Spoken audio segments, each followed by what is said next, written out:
Bismillahirrahmanirrahim. Assalamualaikum warahmatullahi wabarakatuh. Selamat pagi teman-teman. Kita bertemu lagi ya di titik balik perubahan. Sebelum kita awali kuliah pagi ini, kita berdoa terlebih dahulu agar apa yang kita dapat pagi ini bisa lebih berkah dan bermanfaat. Berdoa mulai. A'udzubillahi minasyaitonirrajim. Bismillahirrahmanirrahim. Rabbi zidna ilma warzuqna fahma birahmatika ya arhamar rahimin. Amin. Monggo, Kang. Oke, bismillahirrahmanirrahim. Assalamualaikum warahmatullahi wabarakatuh. Selamat pagi teman-teman ya, kita lanjutin. Ini kita titik balik perubahannya tiap hari aja ya. Jadi semoga bisa membawa kebaikan yang menyeluruh. Kebaikan yang menyeluruh itu memberi dampak ya. Jadi memberi dampak. Jadi amal soleh itu amal yang memberi dampak secara keseluruhan, menyeluruh dalam ruang juga dalam waktu begitu ya. Amal soleh kurang lebih begitu.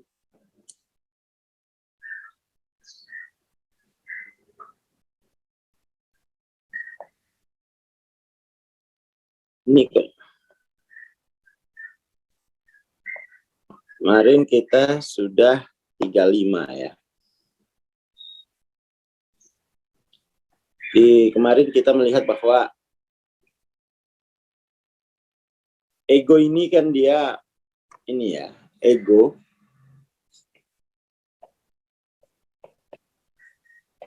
itu mengklaim dirinya kan sebagai source of everything kan.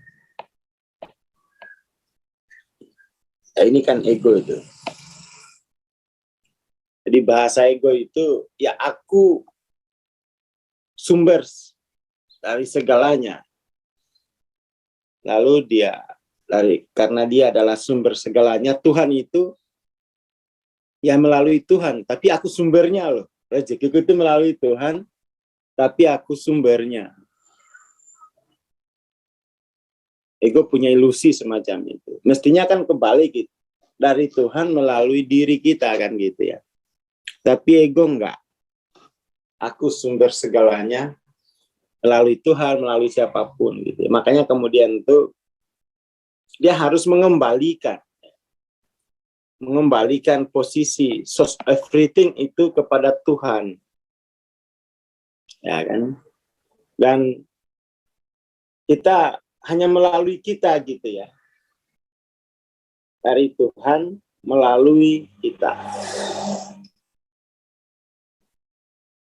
Banyak gitu yang apa ya? Orang-orang yang mengira bahwa rezekinya itu dari pekerjaan. Ya enggak.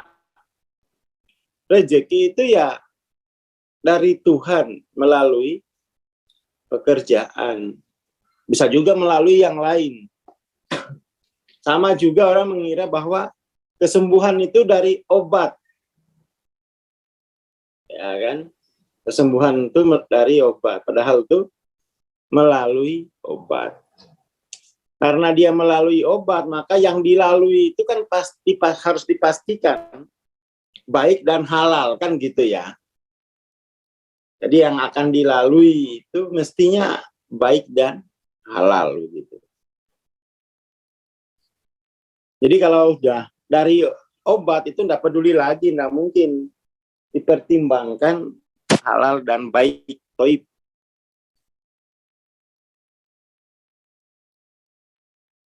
Untuk menggagalkan ego,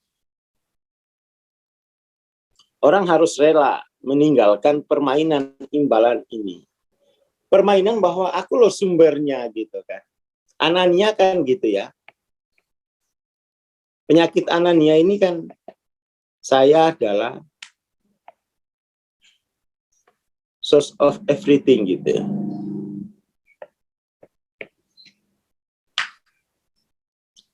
Ini kesadaran epistemologisnya begini gitu. Jadi epistemologis itu enggak bisa, ya bukan bentuk bukan juga perasaan gitu ya.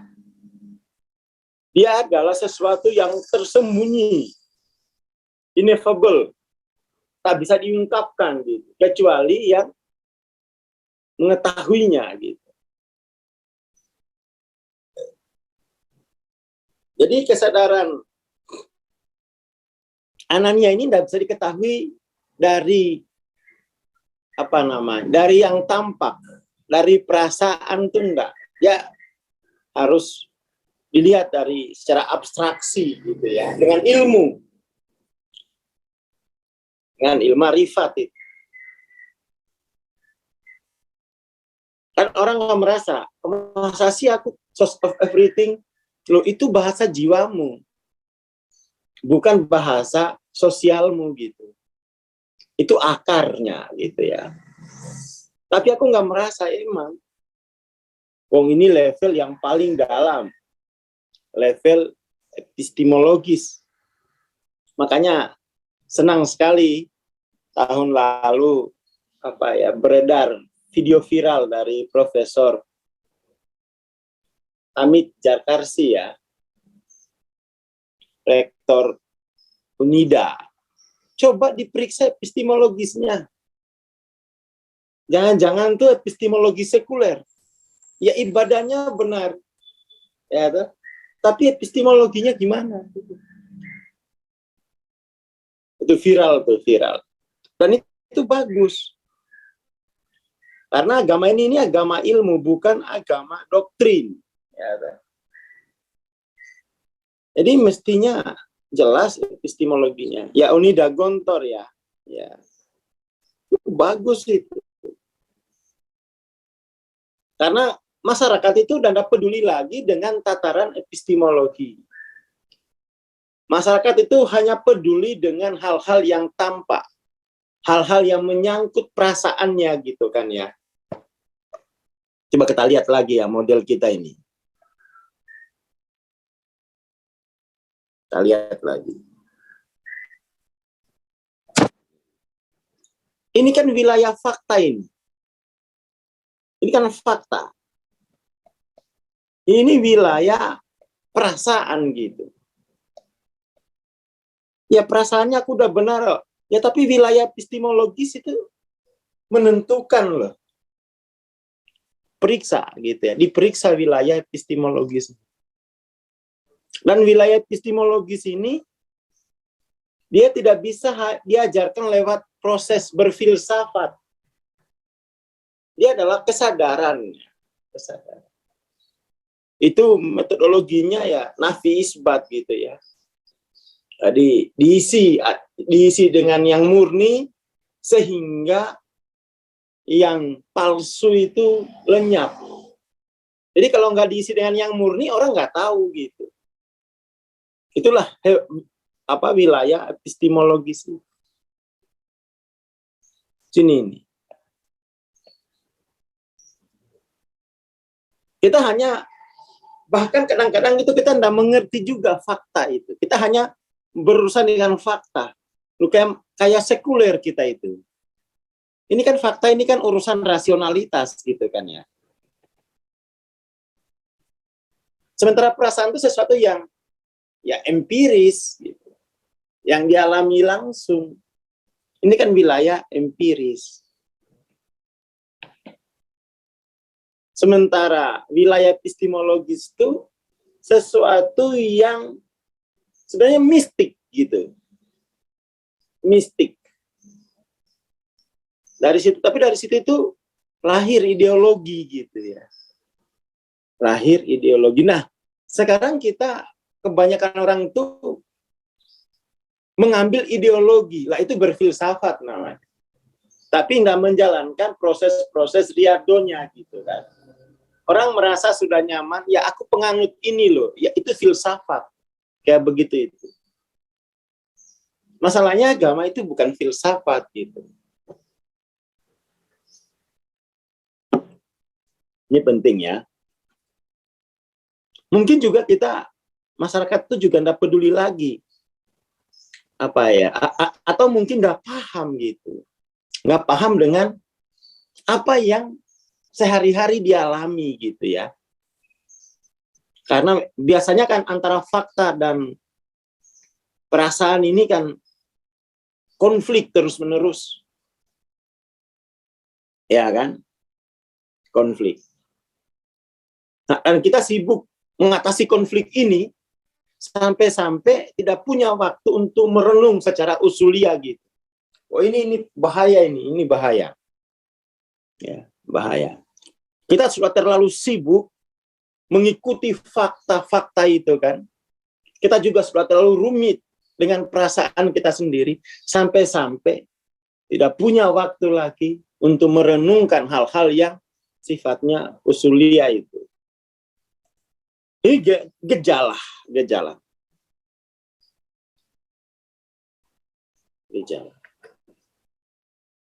Dengan adanya gadget, orang tentu saja mengikuti fakta itu dari detik ke detik gitu kan ya. Kenapa? Yaitu dia perasaannya buruk aslinya tuh. Dia tidak memperkuat proses nafi itu kan ya. Jadi ini fakta, ini perasaan, ini wilayah mistik. Wilayah mistik. Dari wilayah mistik itulah muncul ideologi.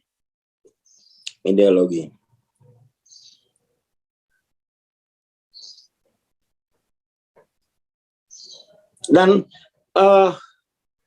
ego itu pokoknya sangat mencintai posisi sebagai source everything. Udah. Dengan begitu ego punya kontrol ya. Jadi posisi yang Anania itu kan ini ya. Ini yang dicintai ego ini. Makanya disuruh dipasrahkan gitu.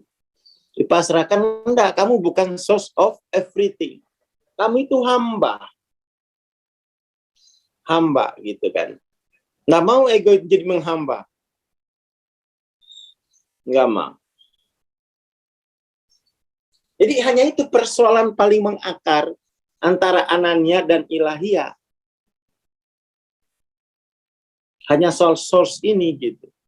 Aku adalah sumbernya gitu ya. Dan ini penyakit yang paling berat di alam raya. Penyakit ini dalam psikologi juga belum didefinisikan bahkan. Ya, atau ilmu-ilmu kejiwaan tuh hanya sibuk pada wilayah konflik antara fakta dan perasaan. Lalu ke gejala-gejala patologisnya. Kan nggak ada asesmen, kamu ananianya level segini loh. Wah, nggak ada. Nggak ada. Psikoterapi juga nggak bahas soal itu gitu kan. Nggak bahas. Bahkan sekarang ya tasawuf psikoterapi juga saya lihat kok nggak membahas anania gitu. Terus tasawufnya di mana gitu. Justru fokus ke psikoterapi dalam model dunia yang empiris gitu kan. Bukan model dunia tauhid gitu. Wah, itu kritikan ya. Kritikan gitu. Dan kayaknya model dunianya juga belum ada. Terus gimana mau dioperasionalkan? Basisnya aja, modelnya aja belum ada gitu. Akhirnya saya lihat justru banyak membahas psikoterapi barat gitu. Yang hanya fokus pada bagaimana psychological well-being itu. Perasaan antara fakta dan perasaan itu kongruen, tidak ada konflik. Loh, kalau hanya begitu berarti model dunianya ini hanya model dunia di sini. Model pandangan dunia sekuler, tidak pandangan dunia yang paralel gitu kan ya. Paralel itu ya dunia akhirat gitu kan. Paralel, nggak boleh dipakai dan, bukan dunia dan akhirat. Ini enggak paralel ini. Yang paralel itu dunia akhirat. Ini baru paralel. Nggak boleh pakai dan. Set, dunia akhirat. Dia pakai strap langsung. Jadi enggak bisa. Dunia dulu baru akhirat itu enggak bisa gitu. Dia sekaligus satu kesatuan gitu. Kadang-kadang kan dalam bahasa itu, ya kita bekerja dulu. nanti baru tawakal. Itu pandangan dunia dan akhirat gitu. Tapi kalau yang paralel itu tidak bisa gitu. Dalam tawakal itu ada, melalui tawakal kita bekerja, melalui kerja kita bertawakal. Nah, itu pandangan paralel kan begitu. Ya kan? Oh, ini penting dibedain ya, penting. Soalnya lagi-lagi saya ketemu kasus ya. Tiap hari pokoknya menerima transendensi. Kasusnya itu begini, saya bacain aja ya.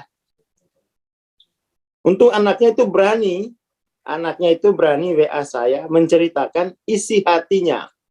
Isi hatinya itu bukan perasaan ini ya, pengalaman, kesadarannya gitu. Bilangnya gini, mana ya?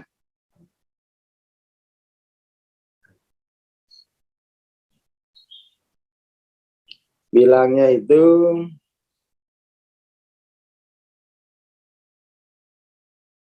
kita bacain.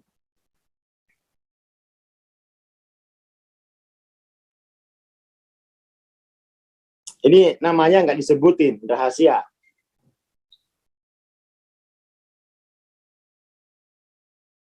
Diskusi gitu kan, diskusi. Saya ada ketakutan kalau orang tua saya atau orang-orang yang saya cintai sudah tutup usia, sedangkan saya masih dalam perjalanan menuntut ilmu. Ya kan? Terus saya bilang, loh itu kan jariah bagi mereka gitu. Itu kan jariah, malah bagus.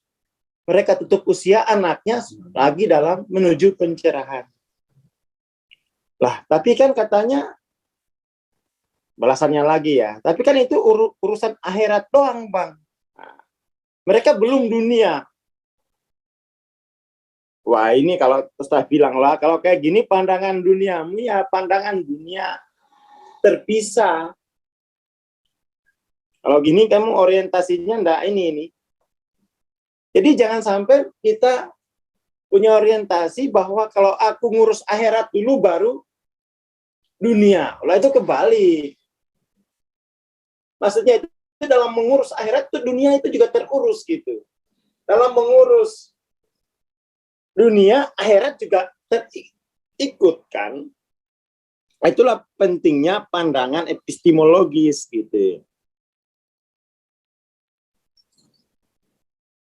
Jadi tidak bisa dipisah itu. Kita tidak bisa menggunakan modus terpisah gitu kan ya. Atau dan itu masih kurang kuat sebenarnya. Dan itu kan hanya untuk menghubungkan, belum interconnected. Nah, kita tambahin lagi ya. Jadi di atas dan itu, atau ini ya oke lah. Dan yang kelima itu sudah interconnected. Interconnected. Modusnya itu melalui gitu ya. Melalui. Sudah interconnected.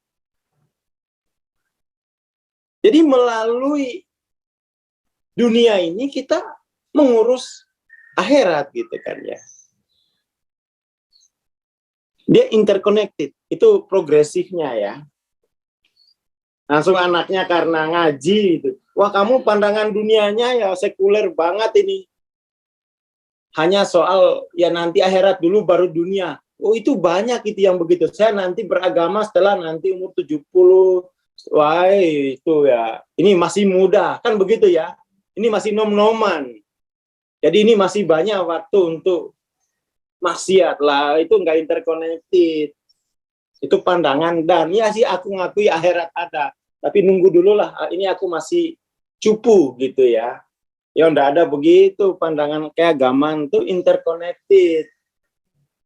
Bukan pandangan dan gitu ya. Interconnected namanya. Melalui.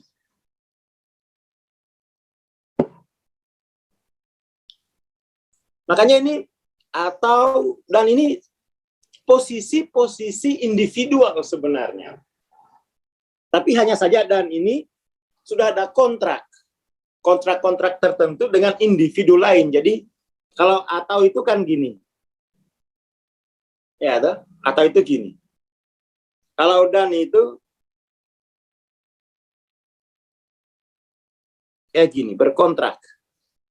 Kalau melalui itu, nah gini lah ya. Kalau ini masih pakai dan, kalau ini sudah melalui gitu, nggak ada lagi, ya interconnected pokoknya.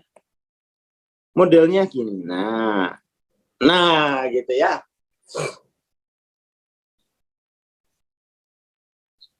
Nah ini penting gitu ya, penting.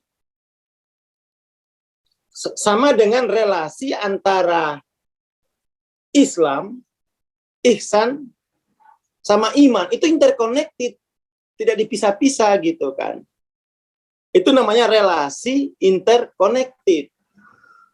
Nah, sekarang kan lucu kadang-kadang tuh, lucunya itu kadang misalnya syariat, tarekat, hakikat, marifat, itu sesuatu yang interconnected, bukan dan gitu ya. Ini dulu baru ini, lah itu sesudah itu masih dan. Itu relasinya relasi interconnected. Melalui syariat, kita mengetahui hakikat, marifat, dan tarekat, kan gitu. Melalui tarekat, kita mengalami syariat, hakikat, mesti begitu, interconnected. Itu agama itu yang diajarkan guru saya itu gitu, interconnected. Jangan sampai kamu sekuler. Model sekuler itu model atau dan itu masih sekuler. Walaupun dan itu orang dewasa, tapi orang dewasa yang sekuler. Jadi relasinya relasi interconnected. Ya kalau komunitas jamaah tabligh itu kalau apa? Kita tidak melihat institusi gitu ya. Mengerasnya itu kan karena institusi gitu. Mengerasnya karena institusi.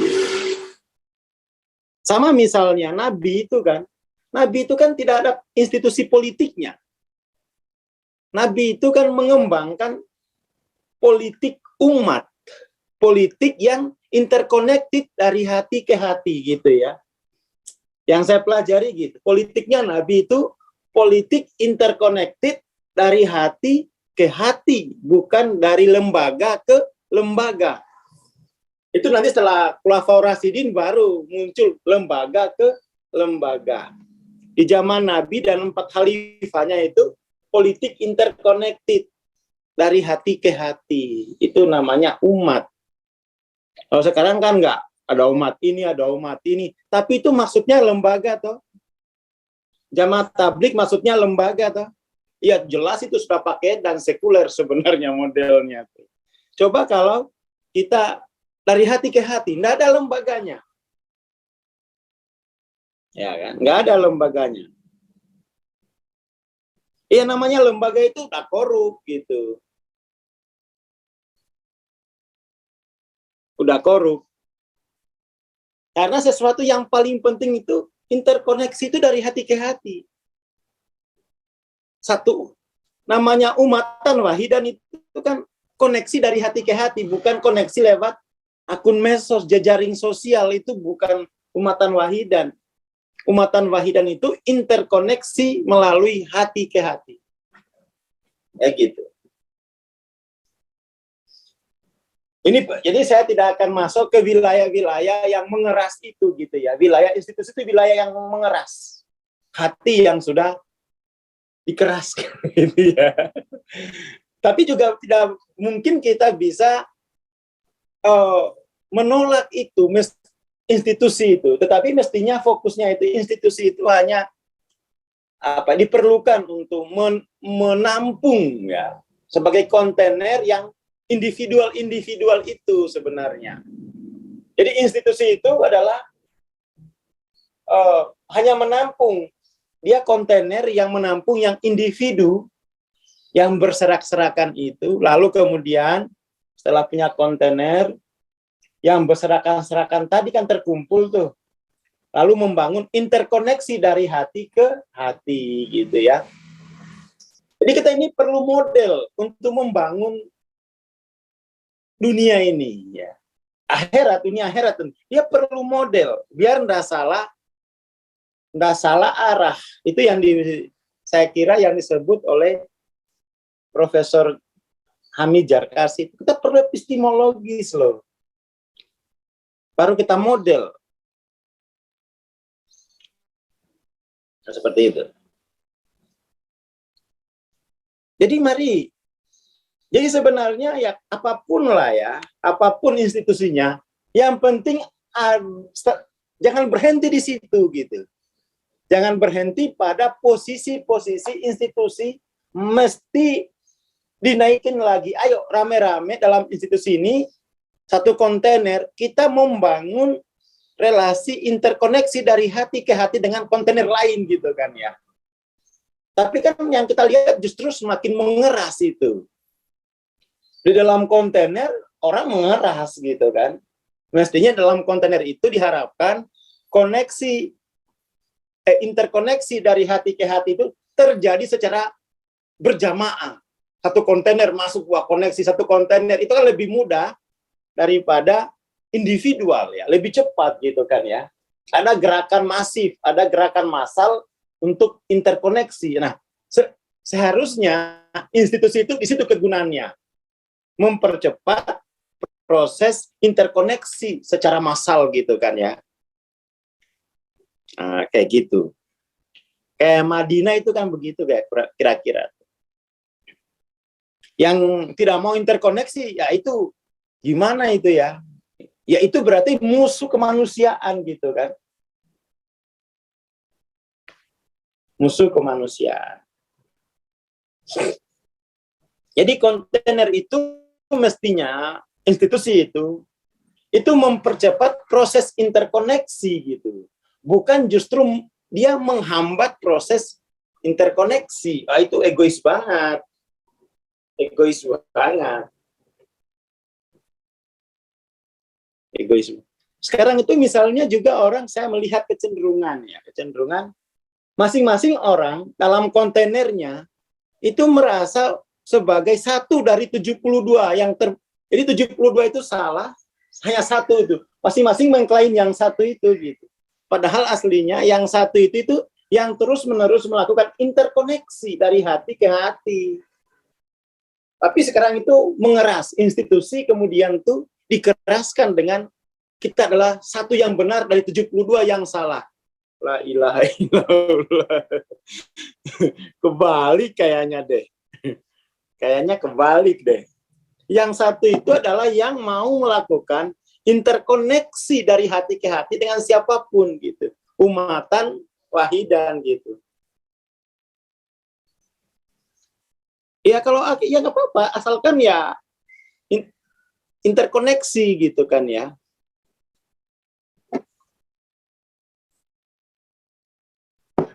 Jadi memang ini kita berharap ya intelektual Islam dari pondokan seperti Ustadz Gilman ya bisa memberi sumbangan ya, remodel, rethinking relasi-relasi itu kan untuk remodel gitu ya.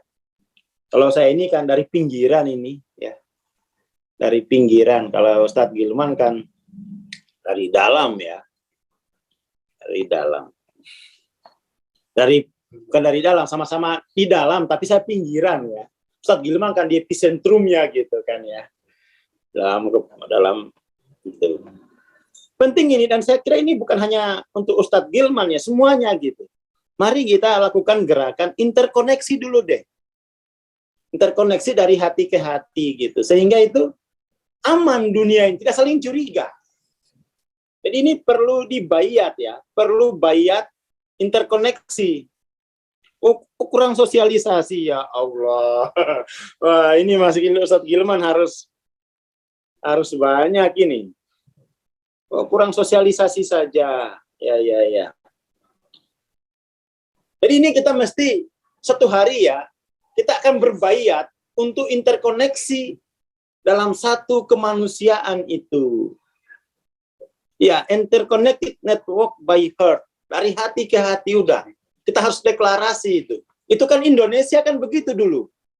Lahirnya Indonesia ini karena interkoneksi antara Jong Java, Jong Sumatera, Jong Celebes, Jong apa lagi? Ya, interkoneksi dulu itu sudah dilakukan gitu. Maka lahirlah Indonesia karena hasil interkoneksi dari hati ke hati. Seperti itu.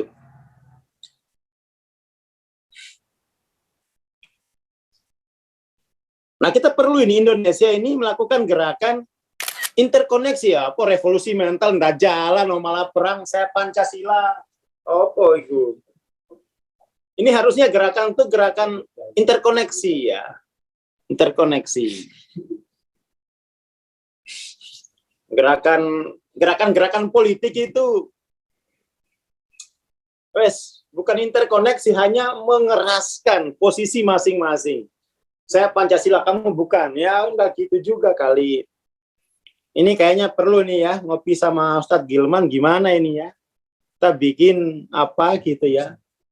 Interkoneksi ini penting, gitu. Gerakan interkoneksi, sehingga kita tidak ribut. Setiap event apa ribut, ya kan? 1 Oktober ribut, gitu. Nggak pernah selesai gitu. Masyarakat dimensi 5 kan masyarakat yang interconnected dari hati ke hati. Ya PCI bikin apa itu masyarakat dimensi kelima, belum ada isinya tapi. Aduh. Nanti saya japri Ustadz Gilman lah ya. Aduh, Gilman, nanti kalau saya ke arah Tegal saya mampir. Ini penting kita mengetahui modus operasionalnya gitu. Interkoneksi itu melalui.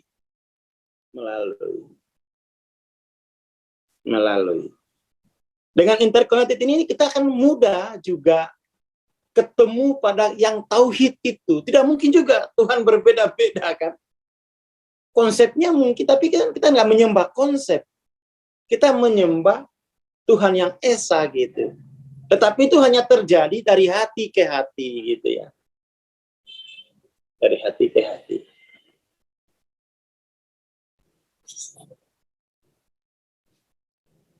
Saya kira itu pagi ini ya. Jadi dimulai dulu dari keluarga deh. Interkoneksi dari hati ke hati. Karena hubungan yang abadi itu hubungan hati dengan hati gitu. Bukan hubungan kelembagaan. Ya, kelembagaan tentu kita tidak kesampingkan karena kelembagaan itu bisa membantu proses interkoneksi secara massal gitu. Kan hanya melalui lembaga itu kita bisa mengumpulkan massa. Hanya melalui institusi kita berkumpul bersama gitu kan ya. Tetapi setelah itu mesti ayo relasi interkoneksi gitu. Itu yang penting gitu ya. Itu yang penting. Saya kira itu pagi ini. Jadi